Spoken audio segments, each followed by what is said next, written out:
L'histoire commence dans le grand sud des États-Unis, au cœur du Texas. Une terre où la foi n'est pas qu'un rituel dominical, mais le tissu même de l'identité. Les villes sont cousues ensemble par leurs clochers. Les sermons du dimanche résonnent sur les ondes radio, et chaque foyer semble porter une Bible sur la table basse.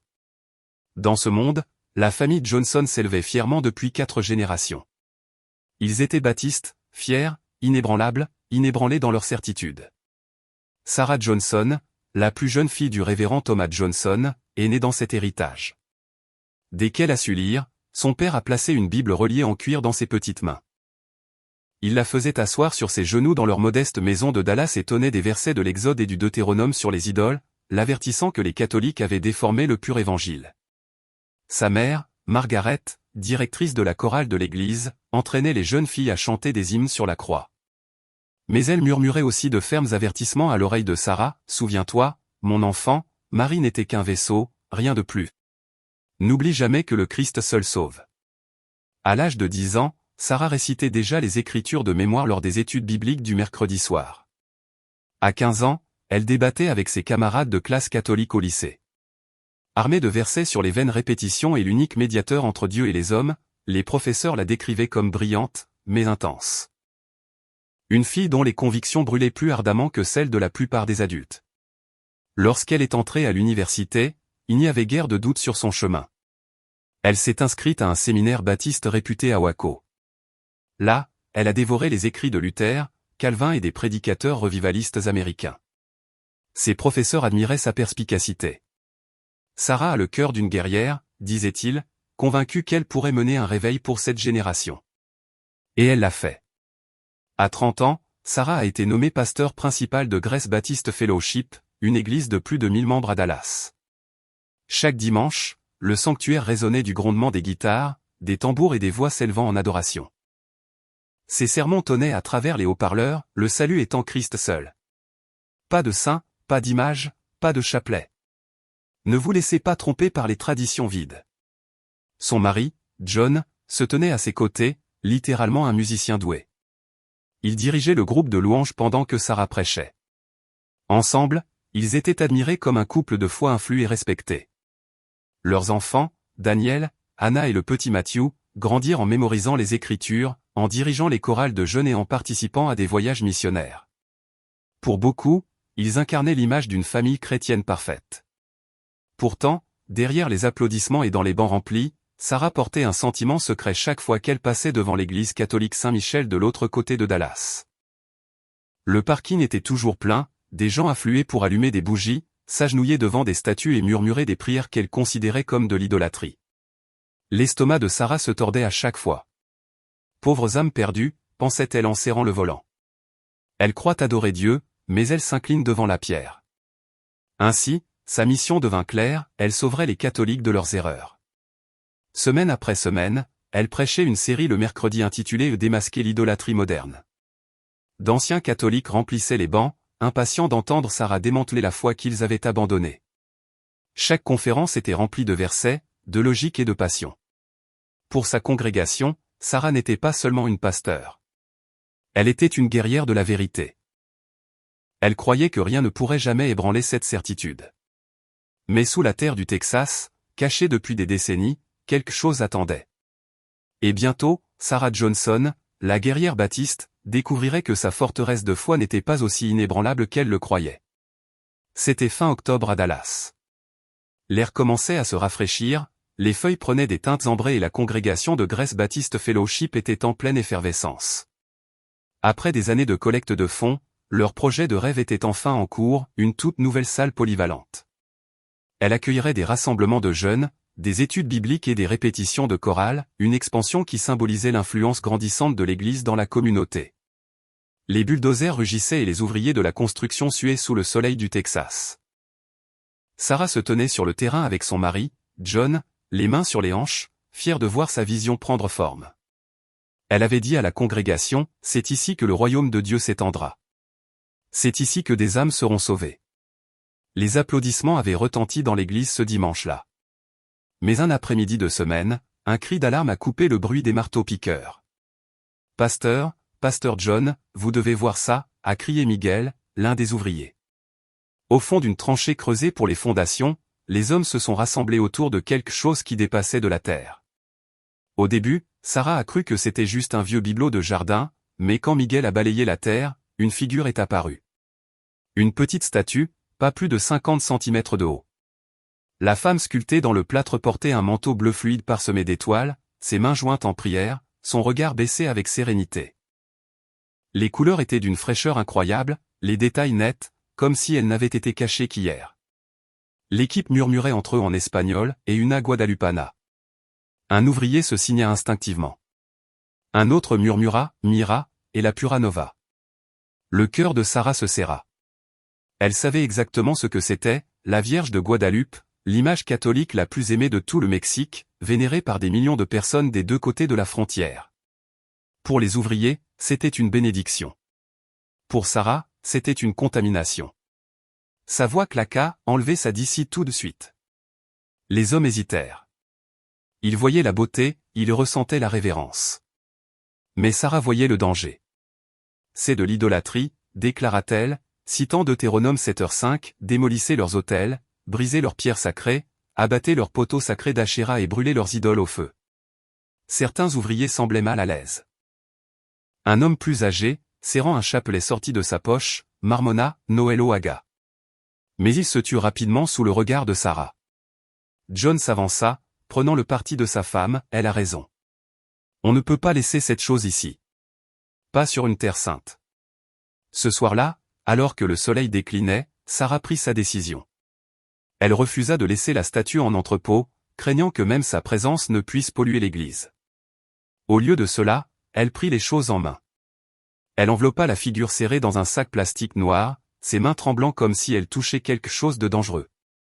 Ensemble, elle et John la chargèrent à l'arrière de leur SUV. Les ouvriers regardèrent en silence, certains avec pitié, d'autres avec malaise. À 3 kilomètres de là, dans le jardin des Johnson, Sarah creusa un trou profond sous la clôture. L'argile du Texas était lourde, mais la détermination la nourrissait. John tenait la lampe de poche pendant qu'elle abaissait la statue enveloppée dans la terre. Sa voix s'éleva en prière, forte et ferme, comme si elle essayait de convaincre le ciel lui-même, « Seigneur Jésus, pardonne à quiconque a un jour adoré cette image. Qu'aucune idole ne se lève plus jamais sur cette terre. Seul ton nom sera glorifié ici. » Elle pelleta la dernière motte de terre, la tassa fermement, et recula, respirant difficilement. La terre était silencieuse, la nuit immobile. John posa une main sur son épaule, « C'est fait. » Sarah leva les yeux vers le ciel sombre du Texas et murmura, « Oui, c'est fini. » Mais la terre de Dallas n'en avait pas fini avec elle. Et avant l'aube, Sarah Johnson allait découvrir que ce qu'elle avait essayé d'enterrer ne pouvait jamais rester enterré. Le lendemain matin commença comme n'importe quel autre. Sarah se leva tôt, son café fumant dans sa tasse, le son des cigales déjà bourdonnant dans l'aube du Texas. Elle sortit dans son jardin pour arroser les rosiers qui bordaient la clôture. Mais alors elle se figea. Là, soigneusement posée contre la porte arrière, se trouvait la statue même qu'elle avait enterrée quelques heures auparavant. Son manteau brillait au soleil, ses couleurs intactes, comme si elle n'avait jamais touché la terre. Le café lui échappa des mains, se brisant sur la terrasse en pierre. « John » cria-t-elle, sa voix se brisant. Son mari se précipita dehors, encore à moitié endormi. Et quand il vit la figure, le sang lui quitta le visage. « Je ne l'ai pas apporté ici » murmura-t-il presque pour lui-même. Ils se hâtèrent vers la clôture. La parcelle de terre où Sarah avait creusé était intacte. Serrée. Pas de traces de pelle, pas d'empreintes de pas, pas d'altération. C'était impossible. Quelqu'un nous joue un tour, marmonna John, forçant le calme dans son ton. Mais Sarah pouvait entendre l'inquiétude dans sa voix. Cette nuit-là, ils l'enterrèrent de nouveau, plus profondément cette fois, sous les racines d'un vieux chêne. John empila de lourdes pierres sur la terre. Sarah pria à voix haute une fois de plus, invoquant le nom de Jésus en pelletant la dernière pile, « Seigneur, que ce soit la fin. » Mais la fin ne vint pas. Au lever du soleil, la statue était de retour, reposant contre la porte comme si quelqu'un l'avait délicatement déposée là. Son visage semblait plus doux, presque lumineux. Sarah la fixa si longtemps qu'elle en oublia de respirer. Au 3e matin, la panique affleurait dans sa voix. Il l'avait enterrée encore et encore, derrière l'abri de jardin, dans un champ vacant à des kilomètres de là, même coulée dans un ruisseau en dehors de la ville. Pourtant, à chaque fois, avant l'aube, elle réapparaissait. Toujours au même endroit, toujours d'une propreté impossible.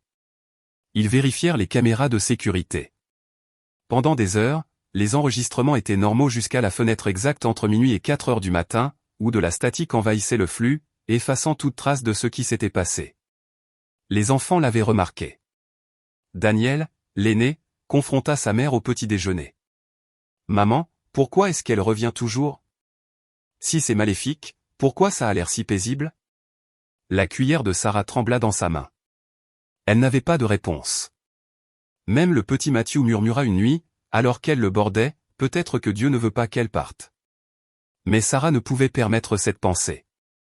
Au lieu de cela, elle se convainquit que c'était une guerre spirituelle.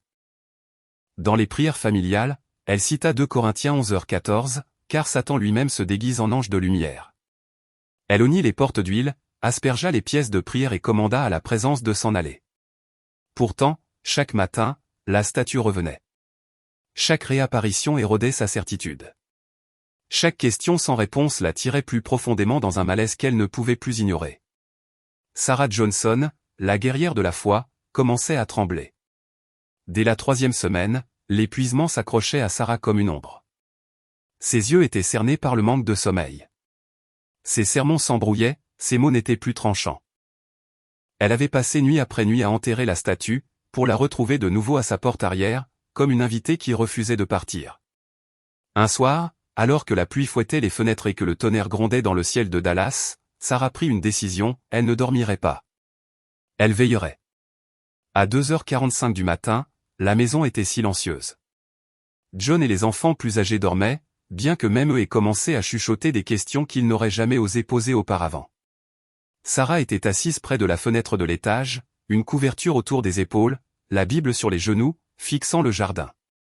Le chêne où elle avait enterré la statue quelques heures plus tôt se balançait dans la tempête. Pendant un moment, rien ne se passa. La fatigue pesait sur ses paupières. Elle faillit céder, jusqu'à ce que le sol s'agite. Au début, c'était subtil, comme le déplacement des racines. Puis vint la lueur. Une douce lumière dorée s'infiltra du sol.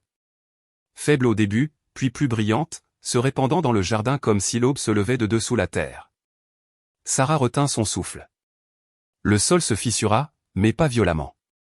Il s'ouvrit doucement, respectueusement.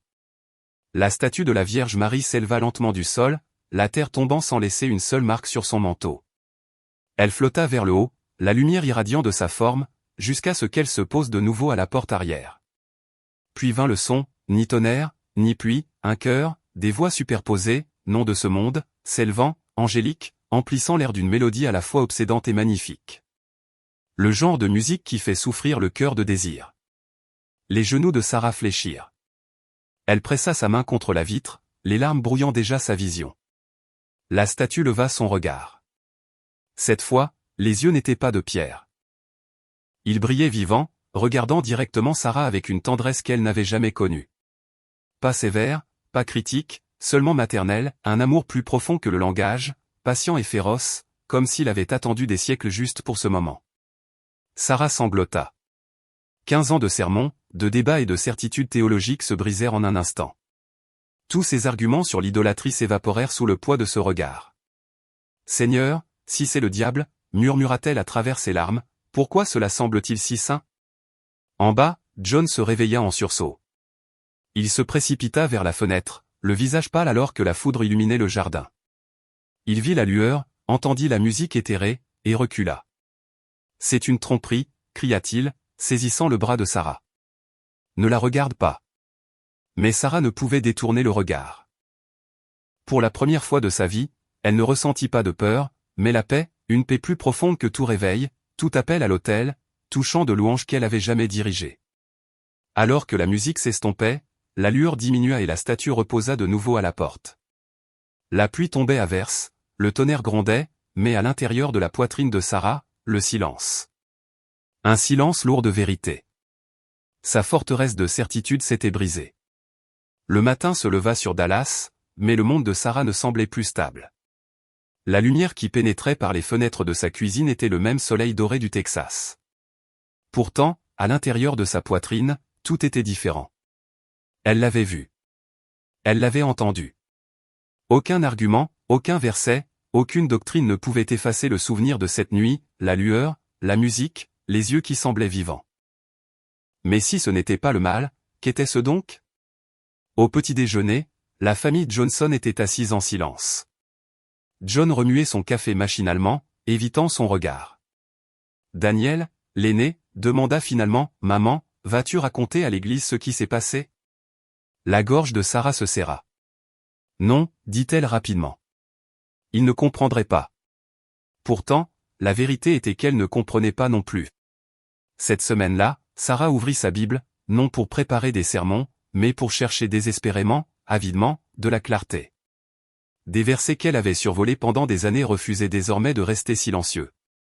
Luc 1h42, la voix d'Élisabeth, résonnait à ses oreilles, « Tu es bénie entre toutes les femmes, et béni le fruit de ton sein. » Béni, non toléré, non écarté. Béni. Jean 2. À Cana, les paroles de Marie la transpercèrent, « Faites tout ce qu'il vous dira. » Ce n'était pas de l'idolâtrie. C'était de l'intercession. Jean 19. Au pied de la croix, la voix de Jésus résonna, « Femme, voici ton fils.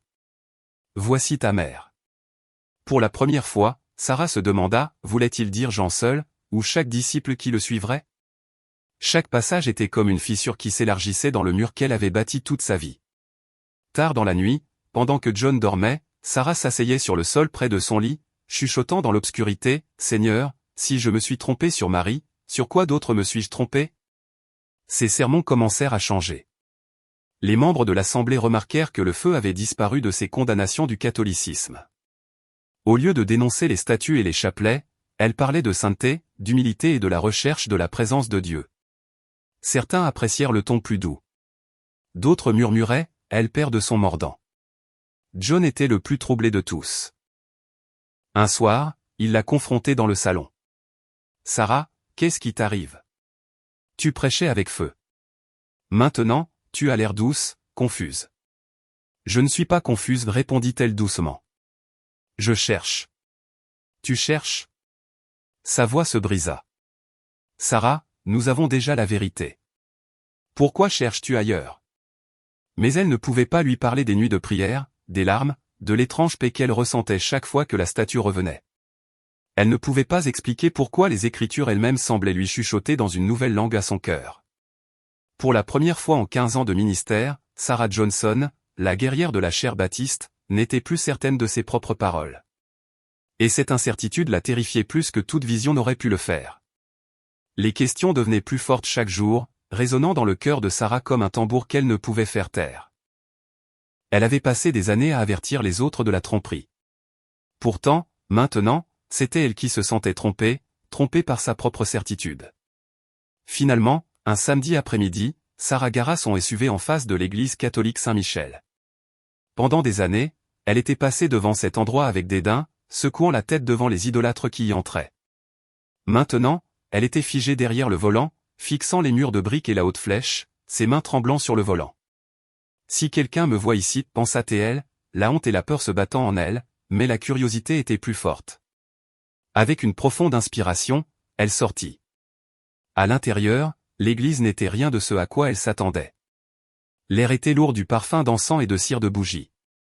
Des vitraux projetaient des lumières colorées sur les bancs. Des familles s'agenouillaient tranquillement, des enfants tirant sur des chapelets dans leurs petites mains. Certains murmuraient des prières devant des statues, mais personne ne semblait distrait. Il y avait un sentiment de révérence, presque comme si le silence avait un poids. Sarah se glissa dans le dernier banc, le cœur battant, ses yeux scannant chaque détail.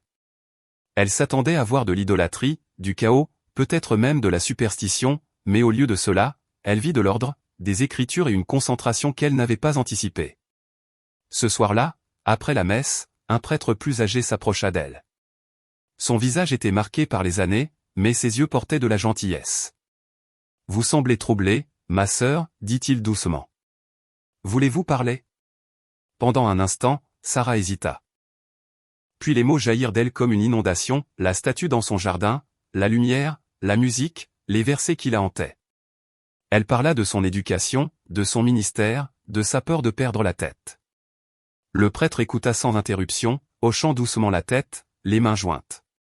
Quand elle eut fini, elle se prépara au triomphalisme, à une leçon sur la façon dont elle s'était trompée toute sa vie. Mais au lieu de cela, le père Michael dit simplement, « Marie ne vient pas vous voler au Christ. Elle vient vous rapprocher de lui. » Ces mots la frappèrent comme une corde qu'elle n'avait jamais entendue auparavant. Aucune condamnation, aucune attaque, juste une invitation. Il lui tendit un petit livret sur le chapelet. Ne décidez pas maintenant. Venez simplement voir. Asseyez-vous, regardez, priez et demandez à Dieu de vous montrer sa vérité. Le week-end suivant, Sarah revint, cette fois pour une messe dominicale complète.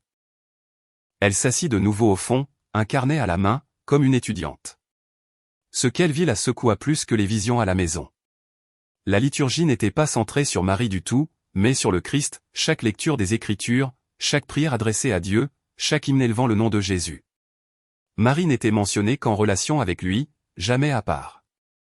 Et puis vinrent les mots qu'elle avait autrefois moqués, le « Je vous salue Marie, je vous salue, Marie, pleine de grâce.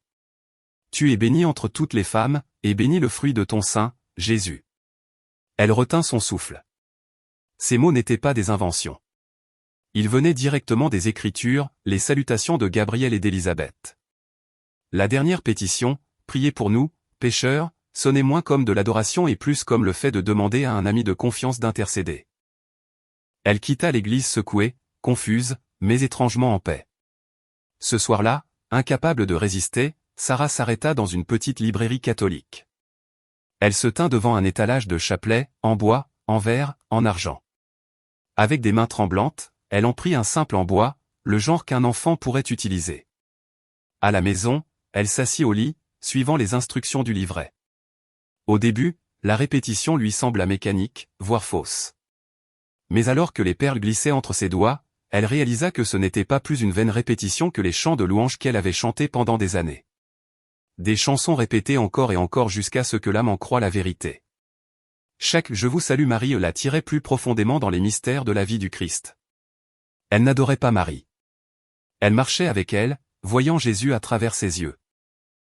Et à chaque perle, Sarah se chuchota une pensée qu'elle n'avait jamais osé avoir auparavant, « Et si je m'étais trompée toute ma vie ?» La première fissure au sein du foyer Johnson apparut silencieusement. Une nuit, John entra dans la chambre et remarqua quelque chose d'inhabituel sur la table de nuit, un chapelet. C'était un simple bois, rien d'orné. Mais pour John, c'était comme si un serpent était enroulé à côté de leur lit. Sarah, sa voix trembla entre colère et incrédulité. « Qu'est-ce que c'est ?» Elle leva lentement les yeux, les doigts figés sur les perles. « C'est juste une prière, John. » Une autre sorte. Une prière? Son ton s'aiguisa. Avec ça? C'est ainsi que les catholiques sont trompés. Tu as prêché contre cela pendant des années. Maintenant, tu l'introduis dans notre maison. Sarah essaya d'expliquer, mais chaque mot semblait fragile. Cela ne m'éloigne pas du Christ. Cela me rapproche. Tu ne comprends pas. Je ne veux pas comprendre, claqua John, frappant la commode de sa main.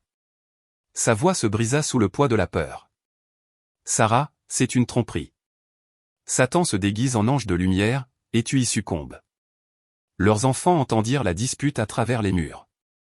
Daniel, l'aîné, confronta sa mère au petit déjeuner le lendemain matin. Maman, les gens à l'église disent que tu changes. Est-ce vrai? Elle força un sourire. Je cherche simplement Dieu plus profondément. Daniel secoua la tête. On dirait que tu ne crois plus ce que tu prêchais. Anna, 15 ans, baissa les yeux sur ses céréales, trop effrayée pour parler. Mais le petit Matthew tira la manche de sa mère et murmura, « Je te crois, maman. » L'attention suivit Sarah à l'église. Ses sermons avaient perdu leur mordant contre le catholicisme. Au lieu du tonnerre, ces mots portaient la réflexion. Certains membres apprécièrent la douceur. D'autres murmuraient, « Elle est devenue molle. » Elle ne dénonce plus l'erreur. Sympathise-t-elle avec Rome? Les murmures devinrent des rumeurs, et bientôt les anciens demandèrent une réunion. Elle se tint dans la salle de rassemblement sous la froide lumière des néons. Sarah était assise en face de cet homme, des hommes qui lui avaient autrefois fait confiance comme à une bergère intrépide. Pasteur Sarah, commença l'un d'eux, la voix sévère. Nous avons reçu des rapports inquiétants. des membres de l'Assemblée disent que vous ne prêchez plus contre l'idolâtrie. Certains affirment que vous avez assisté à des services catholiques. Est-ce vrai? Le pouls de Sarah s'accéléra. Elle aurait pu mentir, mais sa conscience brûlait. Oui, j'ai visité. J'avais besoin de voir par moi-même. La pièce éclata. Murmure, halètement, secouement de tête. Un autre ancien se pencha en avant, les yeux perçants. C'est de l'apostasie. Vous êtes trompé par Marie et les erreurs. Si vous ne renoncez pas publiquement à cela, vous ne pouvez pas rester pasteur de Grace Baptist Fellowship. L'ultimatum frappa comme le tonnerre. Elle avait 30 jours. Cette nuit-là, Sarah était assise seule dans le sanctuaire vide. La croix la dominait, les bancs étaient des témoins silencieux. Elle pria en larmes, « Seigneur, est-ce que je te trahis ou est-ce que je te trouve enfin ?» Pendant ce temps, John luttait avec son propre tourment.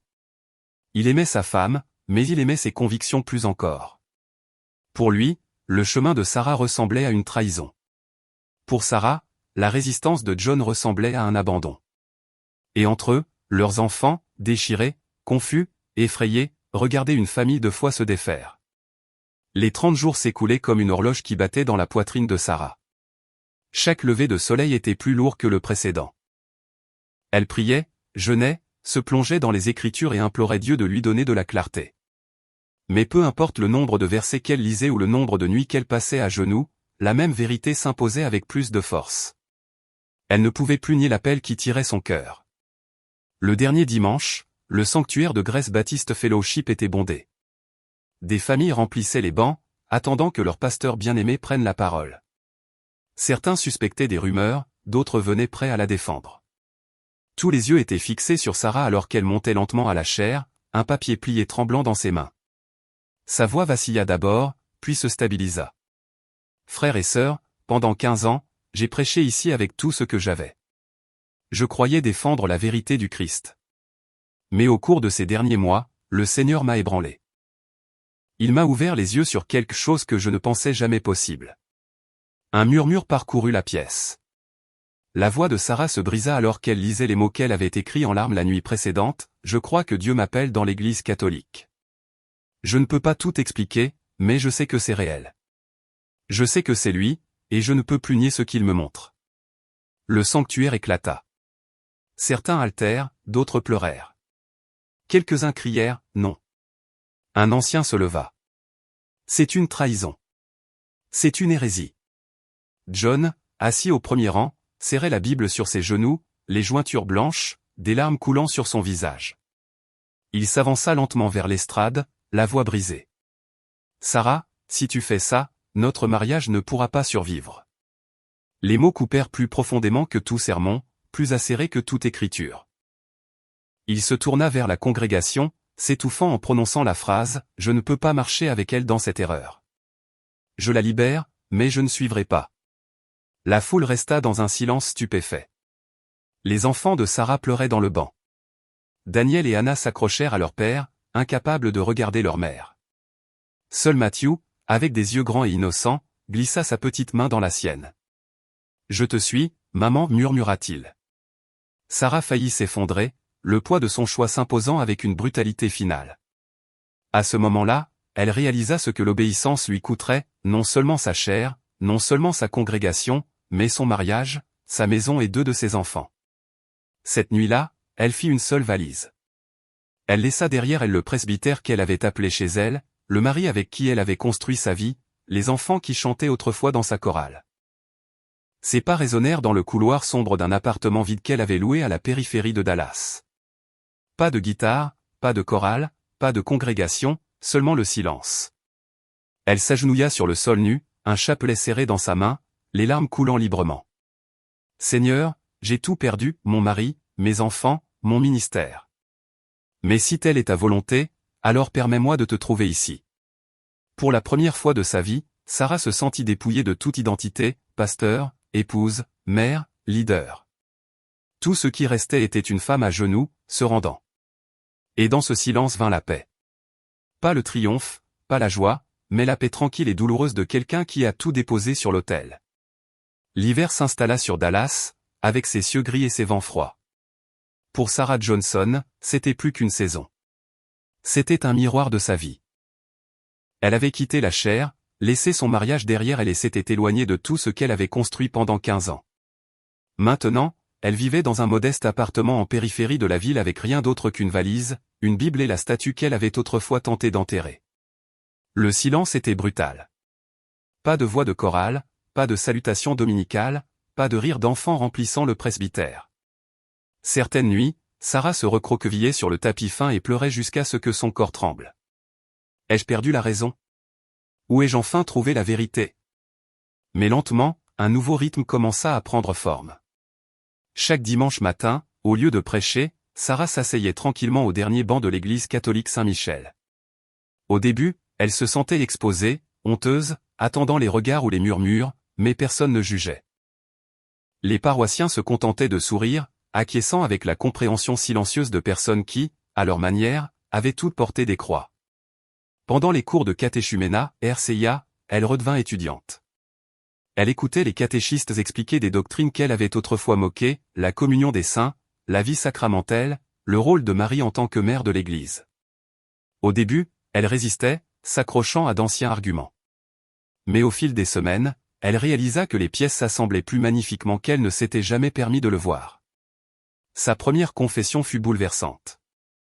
Agenouillée derrière l'écran, la voix tremblante, elle confessa l'orgueil, la colère et les années où elle avait éloigné les autres de la vérité même qu'elle cherchait maintenant. Quand le prêtre leva la main et prononça « Je t'absous », Sarah pleura si violemment qu'elle pouvait à peine se relever. Pendant des années, elle avait prêché le pardon, mais jamais elle ne l'avait senti transpercer aussi profondément. Et puis vint l'Eucharistie. La nuit de sa première sainte communion, elle s'avança avec Matthieu à ses côtés. Le prêtre leva l'hostie, le corps du Christ.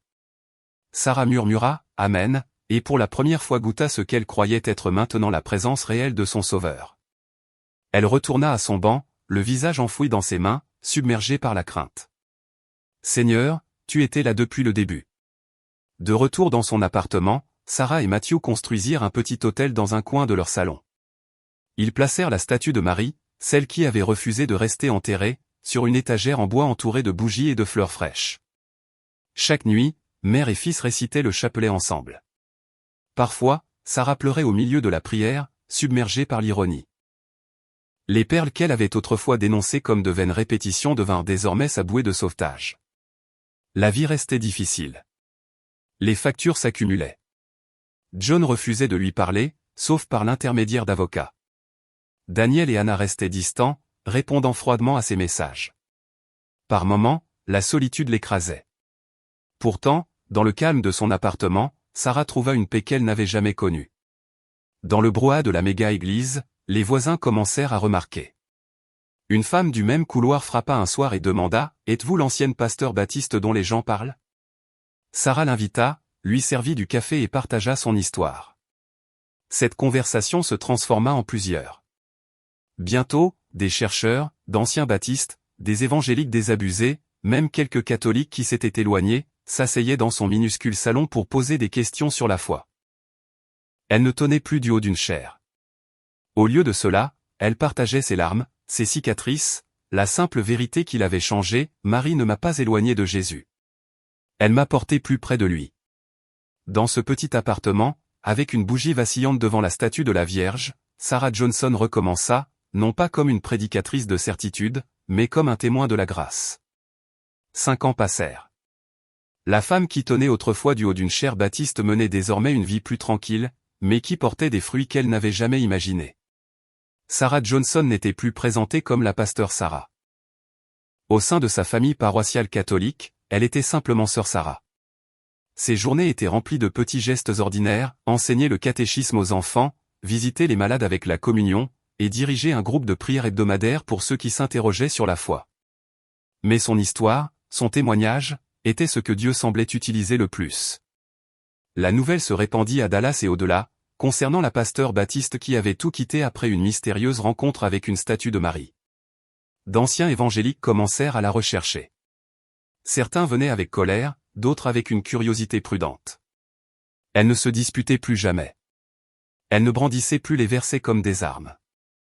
Au lieu de cela, elle offrait du café à sa table de cuisine et racontait son histoire lentement, humblement, avec des larmes quand elle venait. Je n'ai pas perdu le Christ en venant ici, disait-elle. Je l'ai trouvé plus pleinement. Marie ne l'a pas remplacé. Elle m'a montré le chemin vers lui.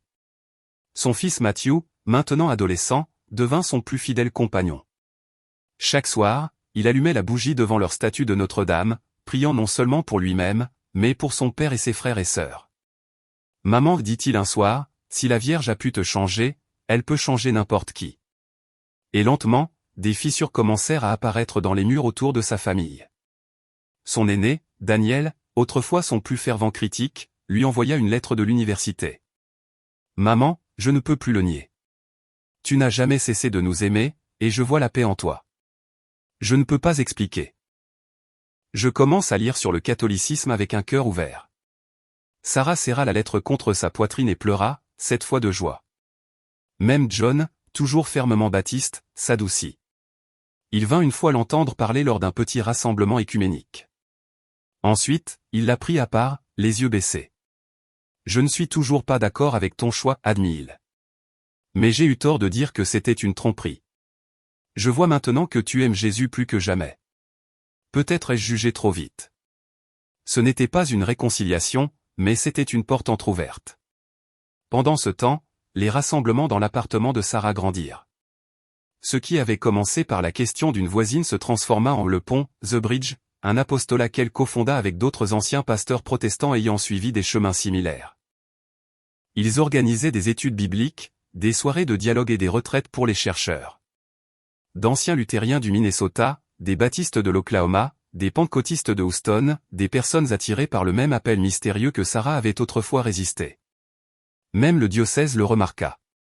Le père Michael, son mentor, rapporta le phénomène de la statue qui revenait aux autorités ecclésiastiques.